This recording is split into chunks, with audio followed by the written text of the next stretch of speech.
Year لائنوں کے کپتانوں کے مشتبہ لائسنسز کا معاملہ، سول ایویشن اتھارٹی کی بڑی کارروائی، پی آئی اے کے 34 پائلٹس کے لائسنس معطل کر دیے۔ سول ایویشن کے ایڈیشنل ڈائریکٹر لائسنسز خالد محمود کے دستخط سے احکامات جاری۔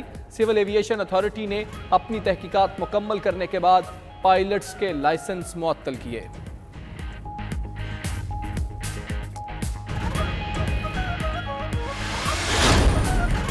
وفاقی کابینہ کی پائلٹس کی مشکوک ڈگریوں کی جانچ پڑتال جلد مکمل کرنے کی ہدایت۔ ایئر مارشل ارشد ملک کی بطور سی ای او پی آئی اے تعیناتی کی منظوری بھی دے دی۔ ارشد ملک ریٹائرمنٹ کے بعد کانٹریکٹ پر پی آئی اے میں کام کرتے رہیں گے۔ اجلاس میں قیدی شارک رضا کی برطانیہ حوالگی کا ایجنڈا واپس لے لیا گیا۔ ایف اے ٹی ایف سے متعلق کمپنیز ایکٹ 2017 میں ترمیم کا معاملہ مؤخر۔ وفاقی وزیر علی زیدی کا سندھ حکومت پر جے آئی ٹی رپورٹ کے 8 صفحات غائب کرنے کا الزام، چیف جسٹس سے از خود نوٹس لینے کی اپیل۔ کہتے ہیں عزیر بلوچ کی جے آئی ٹی رپورٹ میں یہ تو ہے کس نے کس کو مارا، یہ نہیں لکھا کس نے کس کے کہنے پر مارا۔ چیف جسٹس سب کو بلا کر پوچھیں رپورٹ پر 4 افسران کے دستخط ہیں، باقی 2 نے کیوں نہیں کیے۔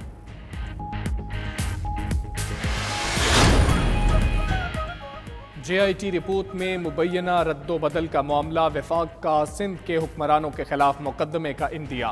وفاقی وزیر فواد چودھری کہتے ہیں علی زیدی کے رپورٹ جاری کرنے سے سرکاری ریکارڈ میں رد و بدل کے سنگین الزامات نے جنم لیا۔ اگر علی زیدی کا دعویٰ حتمی طور پر صحیح نکلا، جو بلا شبہ صحیح ہے، تو یہ وزیر اعلیٰ سندھ، کابینہ ارکان اور چیف سیکرٹری کے خلاف فوجداری مقدمات کا پیش خیمہ ہوگا۔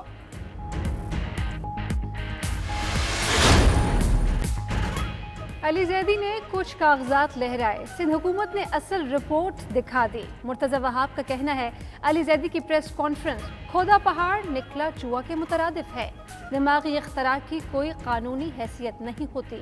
سعید غنی بولے قادر بلوچ کبھی پیپلز پارٹی کا حصہ نہیں رہے۔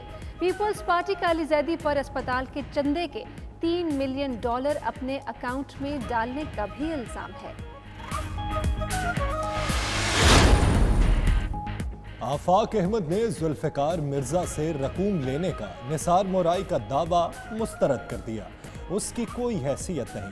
ادھر ایم کیو ایم کے رہنما عامر خان کا کہنا ہے آفاق احمد نے ذوالفقار مرزا سے ملاقات کی، 25 لاکھ روپے بھی لیے۔ صنعت کاروں کا کراچی کو وفاق کے حوالے کرنے یا خود مختاری دینے کا مطالبہ، chamber of commerce and industry کے نائب صدر شاہد اسماعیل کا کہنا ہے کراچی کو ماڈل شہر بنایا جائے، حکومت سے شہر نہیں سنبھل رہا تو بزنس کمیونٹی کے حوالے کر دے، وفاق براہ راست شہر کو فنڈنگ اور مانیٹر کرے۔ ادھر سراج قاسم تیلی نے کراچی کو چند سال کے لیے فوج کے حوالے کرنے کی تجویز دے دی۔ کراچی کے مختلف علاقوں میں بوندا باندی، ایئرپورٹ، ملیر، سرجانی ٹاؤن، گلستان جوہر اور دیگر علاقوں میں ہلکی بارش۔ شہر میں ایک روز قبل ہونے والی بارش کا پانی بھی کئی جگہوں پر جمع۔ ادھر تھر پارکر اور دیگر علاقوں میں تیز بارش۔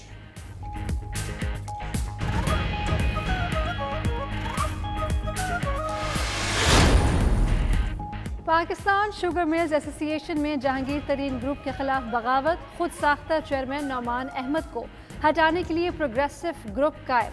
ایسوسی ایشن کے ارکان کی اکثریت شامل پروگریسو گروپ کاروبار میں سیاست کے عمل دخل اور حکومت سے محاذ آرائی کے خلاف ہے۔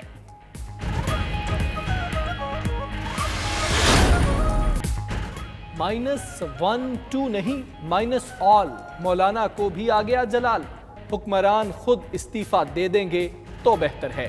9 جولائی کی آل پارٹیز کانفرنس سیاسی جماعتوں میں یکجہتی پیدا کرنے کی کوشش ہے، دیگر جماعتیں بھی جے یو آئی کی طرح باہر نکلتی تو حالات مختلف ہوتے۔ شہباز گل کا کہنا ہے چوروں کے اکٹھے ہو جانے کے متعلق عمران خان کی 2 سال پرانی بات سچ ثابت ہو رہی ہے۔ انہیں درد یہ ہے کہ عمران خان کھاتا ہے نہ کسی کو قوم کا مال کھانے دیتا ہے۔ زرداری اور شریفوں کے دسترخوان سے فیضیاب مولانا کی بے چینی سمجھ آتی ہے۔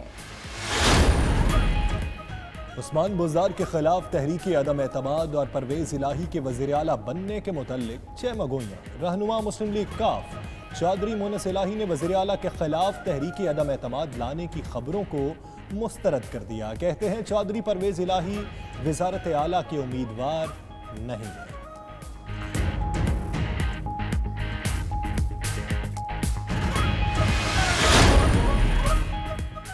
D G rangers major general Umar Bukhari کا سینٹرل پولیس آفس کراچی کا دورہ، آئی جی مشتاق مہر نے استقبال کیا۔ ڈی جی رینجرز نے ایڈیشنل آئی جی سے ملاقات میں امن و امان کے اقدامات پر تبادلہ خیال کیا۔ اہم تنصیبات کے لیے پولیس اور رینجرز کے سیکیورٹی اقدامات کو سراہا۔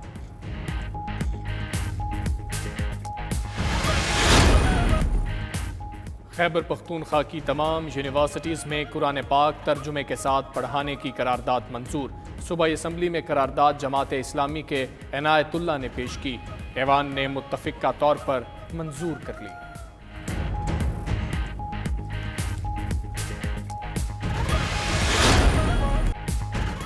دکھی انسانیت کی بے لوث خدمت کرنے والے عبدالستار ایدھی کے انتقال کو 4 برس بیت گئے۔ ممتاز سماجی کارکن عبدالستار ایدھی نے ایدھی فاؤنڈیشن قائم کی۔ ملک بھر میں ایمبولینسز، شیلٹر ہومز اور بحالی مراکز سمیت فلاحی کاموں کا بڑا نیٹ ورک قائم کیا، جو آج بھی انسانوں کی خدمت میں مصروف ہے۔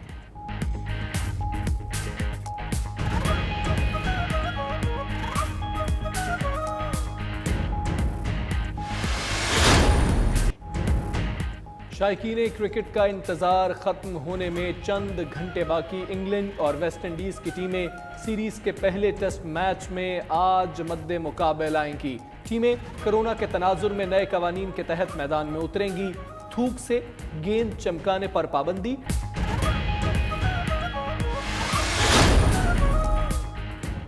اور کرونا کی وجہ سے شادیوں پر پابندی۔ اٹلی میں لوگ پابندیوں سے تنگ آ گئے۔ بہرحال اسلام آباد لے چلتے ہیں، جہاں خواجہ آصف میڈیا سے گفتگو کر رہے ہیں کہ بجلی کا مکس جو ہے بیٹر ہو اور لوگوں کو بجلی جو ہے وہ میسر آئے، سستی بجلی میسر آئے۔ لیکن آج بجلی جو ہے وہ مہنگی ہوتی جا رہی ہے، ٹیرف بڑھتا جا رہا ہے بجلی کا۔ بجلی چاہے وہ انڈسٹری کے لیے ہو، ڈومیسٹک کنزیومر کے لیے ہو، سب کے لیے جو ہے، کمرشل کنزیومرز کے لیے، سب کے لیے بجلی مہنگی ہوتی جا رہی ہے اور ساتھ ناپید ہوتی جا رہی ہے۔ اس صورتحال میں بجلی کی قلت جو ہے وہ ہماری اکنامک جو ہے جو ابتر حالات ہیں ہماری معیشت کے، اس میں اور زیادہ اضافہ ہوگا، صورتحال اور گمبھیر ہو جائے گی۔ جتنے وعدے تھے کنٹینر پہ، پہلے ذرا تھوڑا دور لگا سپریم کورٹ کے بعد، پھر اس گیٹ کے پاس ان کا کنٹینر لگا رہا۔ ہمیں بھی آواز آتی تھی کہ معصوف اس وقت کیا فرما رہے تھے اور آج کیا فرما رہے ہیں۔ ہو سکتا ہے ان کی یادداشت جو ہے کمزور ہو، لیکن عوام کی یادداشت جو ہے وہ مضبوط ہے اللہ کے فضل سے۔ ان کو یاد ہے یہ کنٹینر پہ کیا کہتے تھے اور برسر اقتدار آ کے انہوں نے کن وعدوں کی تکمیل کا وعدہ کیا تھا۔ تو ہم انشاءاللہ تعالی بجلی کی قلت کے اوپر، پیٹرول کی قلت پہ، چینی اور گندم کی قلت پہ، گندم جو ہے 1 مہینہ پہلے فصل کٹی ہے، اپریل اور مئی میں ہماری فصل کٹی ہے پنجاب میں خصوصاً، اور آج آٹا جو ہے وہ پنجاب مہنگی ترین سطح پہ پہنچا ہوا ہے۔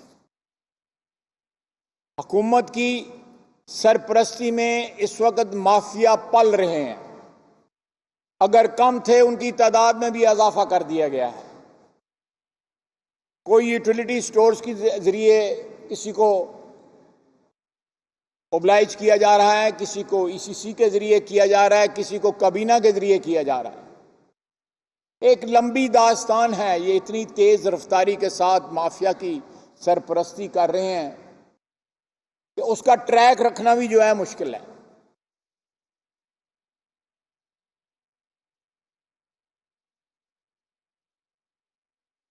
پاکستان کی تاریخ میں